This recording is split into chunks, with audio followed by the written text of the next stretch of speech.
The sun was sinking behind the blood-red mesas when Clara rode into the canyon, her horse trembling beneath the weight of her silence. The wind carried whispers of dust and memory, brushing against her cheek like the hand of someone long gone. She hadn't meant to come this far, not into Apache land, not into the heart of a place where ghosts still roamed in the smoke of old wars. But her heart had led her here, chasing a name, a promise, and a man she had once only seen in the glow of a campfire. They called him Tohani, the one who rode without tribe or home, an Apache outlaw who vanished with the dawn and left legends in his wake. The soldiers said he was a killer. The townsfolk called him a devil. But Clara remembered a night when he had carried her from a burning cabin, his voice low and steady against her ear, whispering, "Breathe, sweetheart, the night ain't done yet." She had been 16 then, blood on her palms, smoke in her lungs, and that voice had stayed inside her ever since. The town of Silver Rock lay 50 miles behind her now, and with it every safe thing she had ever known. She'd left her job at the saloon with nothing but a gun, a locket, and the ache of too many years waiting for a man who might already be dead. The desert stretched ahead, gold and cruel by day, silver and haunted by night. Her horse stumbled once on a stone and she tightened the reins, eyes scanning the darkening cliffs. She had heard stories that the Apache still watched from the ridges, moving like spirits, unseen until it was too late. But tonight she didn't care. If Tohani was still alive, she would find him. If he was dead, she'd find his grave and lay her heart there beside it. By the time night fell, the desert had turned to a sea of blue shadows. The moon rose full and white, painting the rocks in ghostlight. Clara dismounted near a dry riverbed and built a small fire, its flicker trembling against the cold. Somewhere out there, coyotes howled, lonely, desperate, like the sound of her own chest breaking open. She reached into her satchel, pulling out the locket, a piece of silver carved with an Apache design given to her on that night years ago. She opened it, revealing a lock of black hair tied with red thread. Her fingers trembled. He had said, "If ever you lose your way, follow the wind east until it brings you home." But what did home mean to a man with none? And what did it mean to a woman who'd never belonged anywhere? The fire cracked once and she looked up. There, across the canyon, a shadow moved against the rocks. Her heart lurched, her hand finding the revolver at her side. The shape was tall, quiet, watching her with eyes that reflected the flame.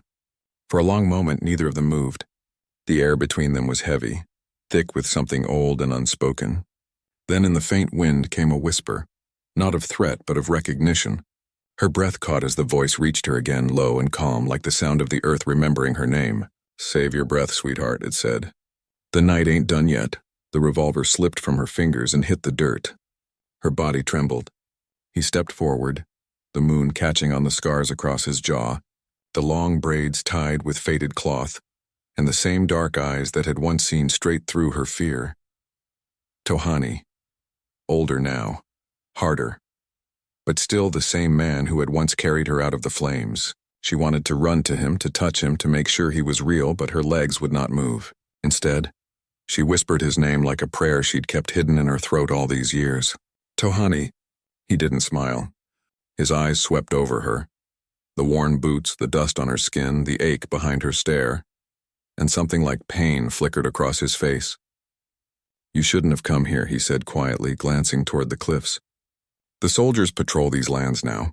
They kill anything that moves. I came for you," she said. Her voice cracked.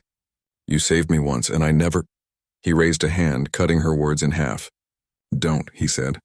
"Don't make this harder than it already is." The silence that followed was louder than gunfire. The wind shifted, carrying the scent of rain and smoke, the smell of a storm rolling in from the mountains. Tohani crouched near her fire, his movements careful, wary as though touching the past might burn him. For a while, they just sat there, the firelight dancing between them like a fragile heartbeat. Finally, he spoke. "You shouldn't have remembered me, Clara." Her eyes filled with tears. "Then why did you give me this?" She held up the locket, its silver glinting in the flame. His gaze darkened, and for the first time she saw something raw in him, something like regret. "Because I was foolish once," he murmured. "Because I wanted to believe there could be peace between your world and mine. But there isn't. There never will be." The thunder rolled closer and the first drops of rain fell onto the sand, hissing against the fire, She reached for his hand, but he pulled away, standing as if the night itself had called him back. "Tohani," she whispered, "please don't leave again." He turned, his figure fading into the rain. "The night ain't done yet," he said softly. "But when it is, you'll forget me." Then he was gone, swallowed by shadow and storm. Clara sat there, her heart pounding like hooves against the earth, knowing she had found him, only to lose him again to the darkness that had always claimed him. The rain had stopped by dawn, leaving behind a sky heavy with silver clouds and the scent of wet earth. Clara didn't sleep that night, not really. Every sound, every whisper of the wind made her turn, hoping it was him again. But the canyon was empty, save for the echo of his voice and the faint trail of footprints washed half away by rain. When the sun finally broke through, gold and merciless, she rose from the cold sand and followed the prince east, the direction he'd once told her the wind would take her home. Her boots sank into the mud and every step felt heavier than the one before. Still she followed, because she knew deep down that Tohani hadn't truly left her. He had been watching from the ridges, the same way he'd always done, silent, unseen, protecting her from a world that would never forgive either of them. By midday, the land began to change, canyons giving way to flat stretches of sage and stone. Buzzards circled far above, and somewhere in the distance came the echo of gunfire. She froze, listening. Soldiers. She knew that sound too well.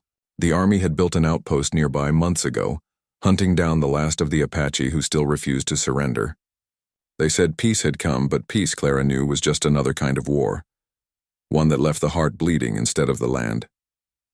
She pressed onward, praying that the shots weren't meant for him. By the time she reached the foothills, her horse was limping, its sides streaked with sweat and dust. She stopped by a cluster of rocks to rest, wiping the grit from her face. Then, faintly, she heard it, the low growl of men's voices carried on the wind. She crouched low, peering over the ridge. Below, 3 soldiers in blue coats were dragging something across the sand, a body limp and bloodied. For one terrible moment, her breath caught in her chest. But when the man's face turned toward the light, it wasn't Tohani. It was another Apache, a boy barely grown, his wrists bound, his mouth gagged. One of the soldiers kicked him hard in the ribs, laughing. Clara's hand went to her revolver before she even thought. But then she stopped, because above her, behind her, came the quiet click of another gun being cocked. "Don't," came a low voice. She turned slowly. Tohani stood there, soaked from rain and shadow, his rifle aimed at the soldiers below. His eyes were like dark glass, unreadable.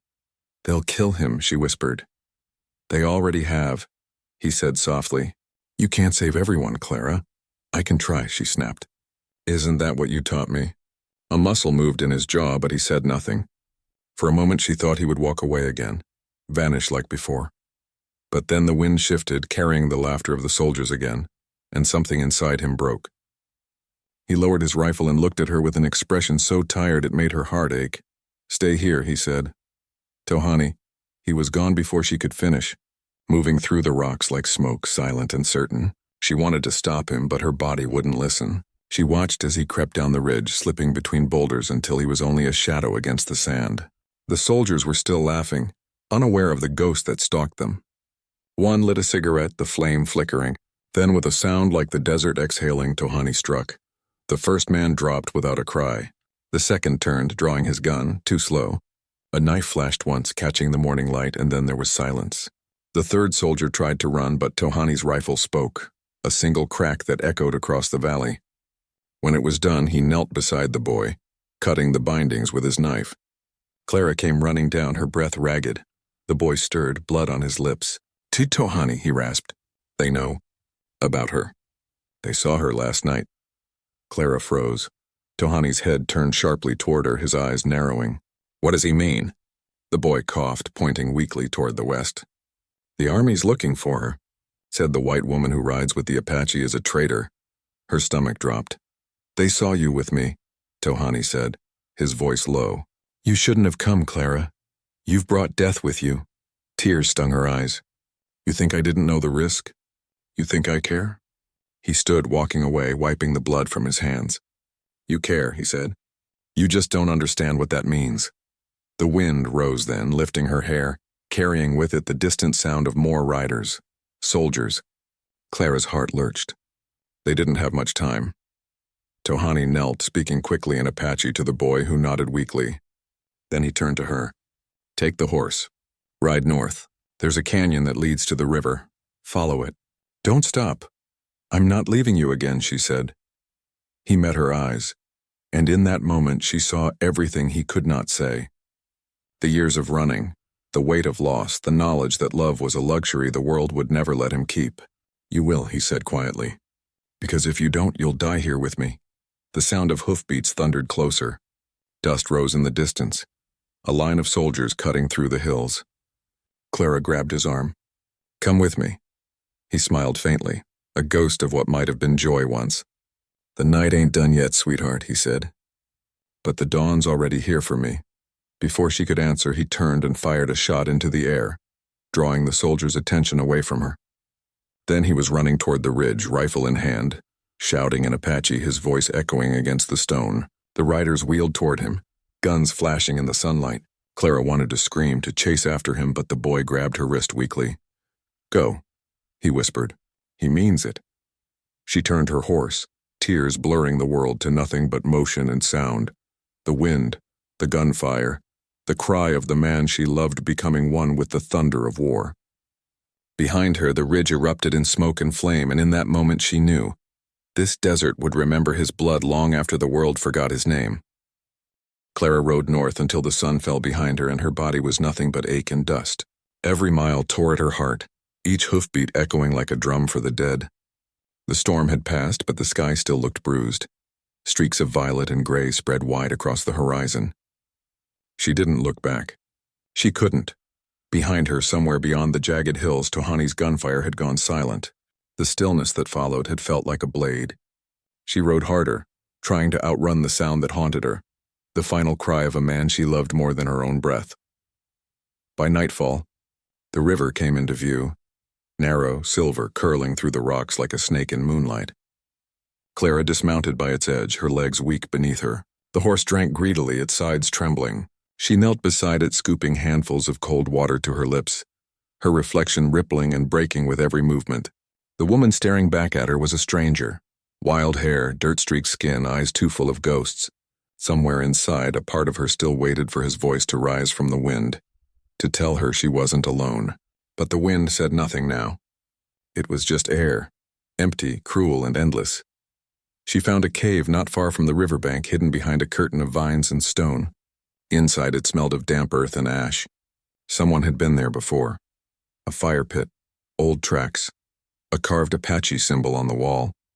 She traced the lines with her fingers on a hawk, wings spread wide. She remembered him telling her once what it meant. Freedom. She sank to the ground and clutched her knees, the cold seeping into her bones. You're still free, she whispered to the darkness. You said that's all you ever wanted. But her voice broke before the words were done. That night, the rain returned. It fell like whispers against the rock, soft and mournful. Clara curled under her blanket and closed her eyes, but sleep didn't come. When she did drift, it was to the memory of his touch. Rough hands steadying her trembling shoulders, that low voice murmuring against her hair. Save your breath, sweetheart. The night ain't done yet. Back then, she had thought he meant survival. Now she wondered if he'd meant something else. That the night, their love, wasn't meant to end in daylight. That maybe the dawn had always belonged to the world that would never forgive them. In the days that followed, she moved along the river, hiding by day and traveling by night. The soldiers were searching. She saw their fires in the distance, heard the echo of their dogs. Once she spotted their horses at a ridge, blue coats flashing like shards of sky. She pressed herself flat against the ground until they passed, her hand clutching the locket so tight it cut her palm. The silver grew warm, almost pulsing, as if it remembered him too. Each night the river spoke to her, not in words but in rhythm. It whispered of time, of loss, of the ones who had vanished into its waters before. She began to mark the days by the moon, carving small lines into the cave wall. After the 7th mark, she heard a sound outside and a rustle, the crack of a twig. Her breath caught. She reached for her revolver, crouching low. Clara, came a voice. For a heartbeat, she froze. It was him. She would have known that voice anywhere. She ran outside, her heart slamming against her ribs, but there was no one there. The rain had stopped again, and the moon hung full above the canyon, painting everything in ghost light. She called his name softly, and her own voice came back to her, hollow, broken. Maybe it was the wind. Maybe she was losing her mind. She turned to go back inside, and then she saw it. A trail of blood. Fresh, leading toward the rocks beyond the river. Her heart seized. She followed it, stumbling over stones, her boots slick with mud. The trail led up a narrow slope to a cluster of juniper trees. There, half hidden in shadow, lay a man.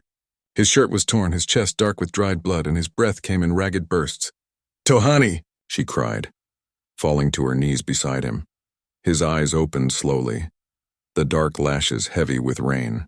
"Told you not to follow," he murmured, his voice raw. "Oh God," she whispered, pressing her hands against the wound on his side. "You're bleeding bad." "Not the first time," he said, trying to smile.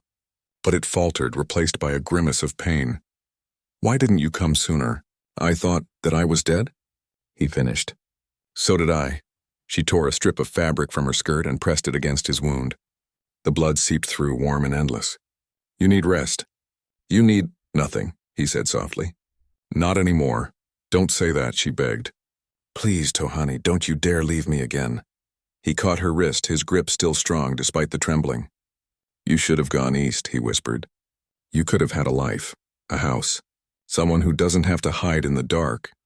Her tears fell on his chest. "There's no life without you." He closed his eyes, his hand finding the locket against her throat. "You still wear it?" "I never took it off." A faint smile ghosted across his lips. "Then it's still keeping you safe." She shook her head. "It only reminds me of what I lost." He looked past her then, toward the sky where the moon had begun to drift behind the clouds. "You never lost me," he said.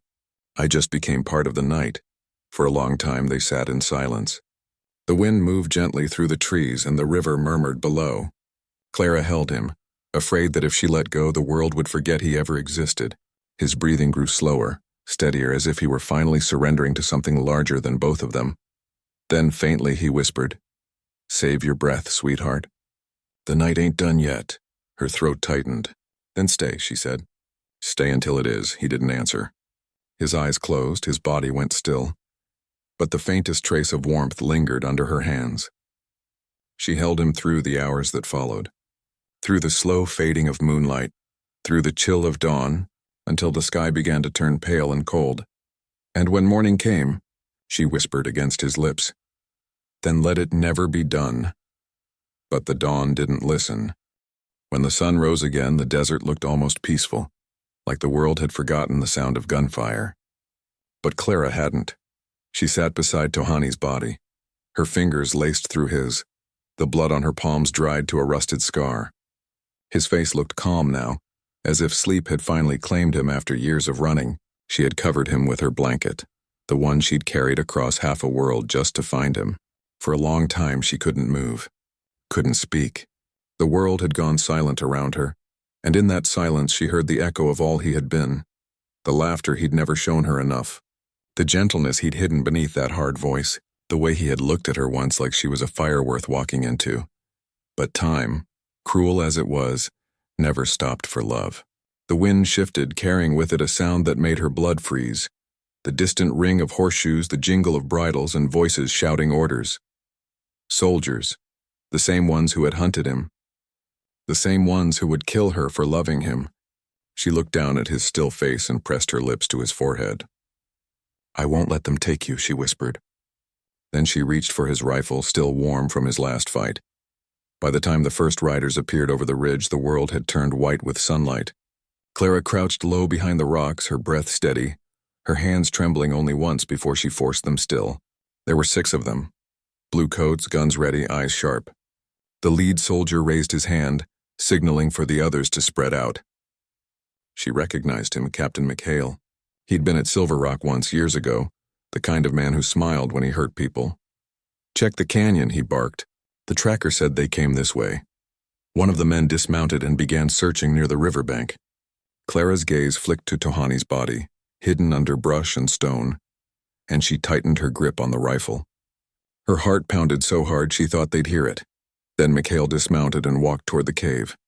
"He's here," he said. "I can smell him. Damn Apaches always bleed the same." The word snapped something inside her. Before she could think, before she could breathe, Clara rose from behind the rocks and fired.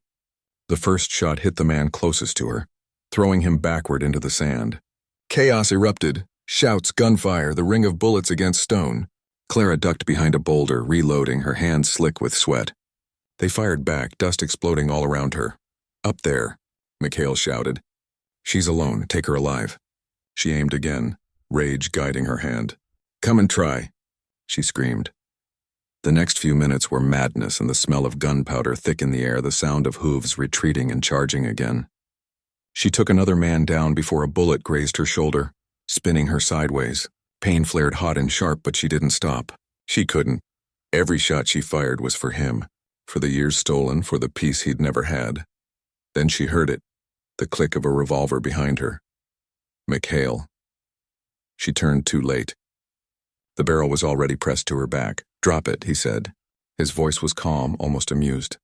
Didn't figure the whore would fight this hard. Clara froze, her breath coming fast.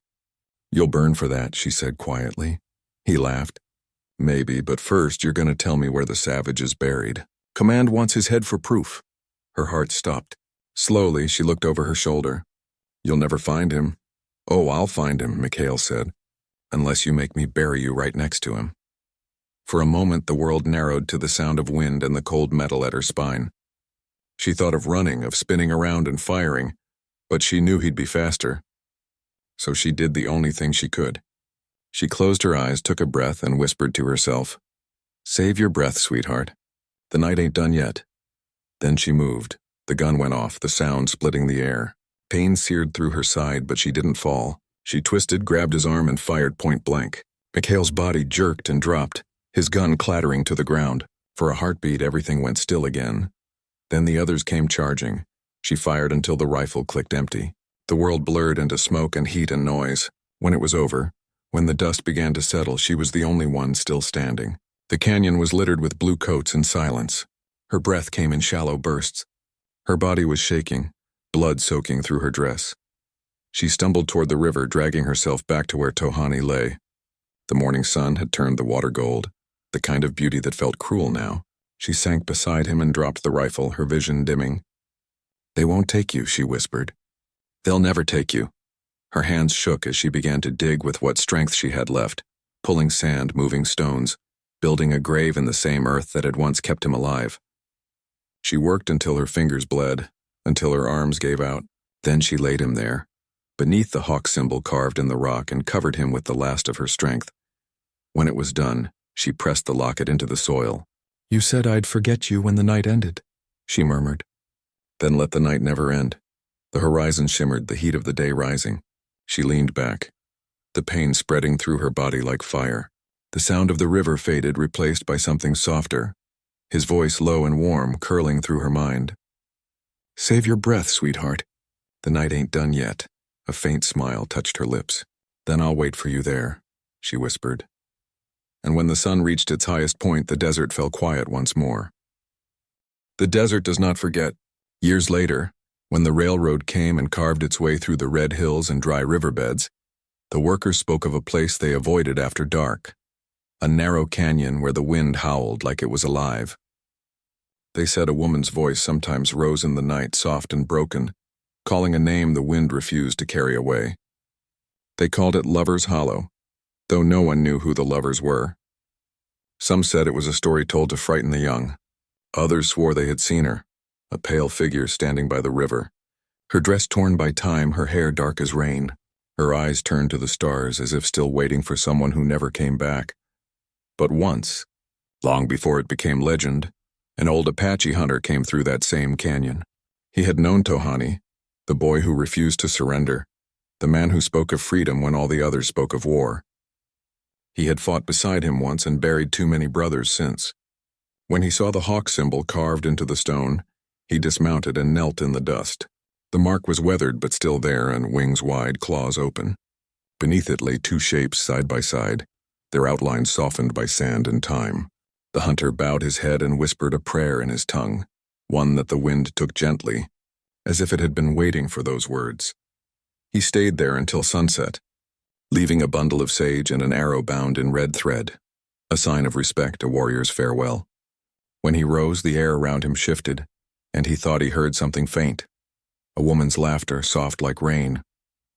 He smiled then, a small knowing thing, and said, "He found you after all." Then he left the canyon, never to return. For years after, the story spread. Travelers claimed to find strange things near the river. A single silver locket gleaming under moonlight, the faint smell of smoke and rain, footprints that appeared overnight and vanished by morning.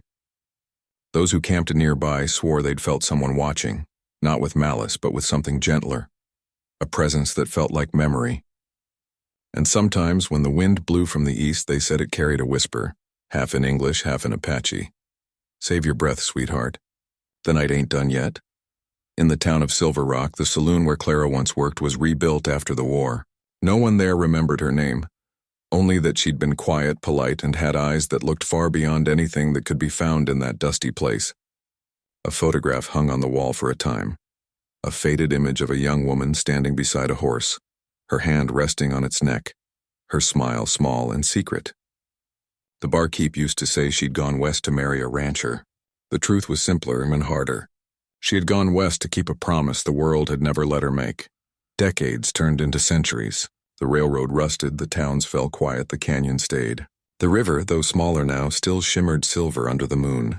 And if someone walked that land at night, a wanderer, a dreamer, or a fool, they might still feel the weight of that story. The air would grow still.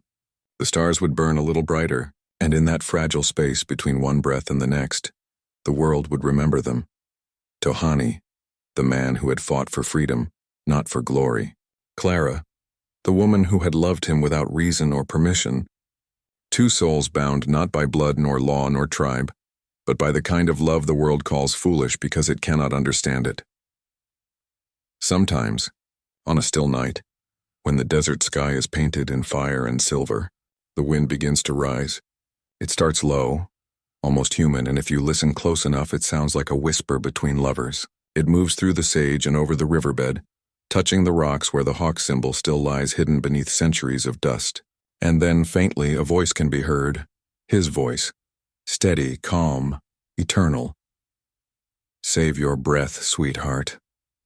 The night ain't done yet." And another, hers, answering, soft as prayer. "Then let it never end." The wind carries their words, weaving them into the sand, the stars, the bones of the earth. In that place love does not die. It lingers, unseen, unforgotten, a promise too wild for heaven and too beautiful for hell, because the night, as he said, was never done.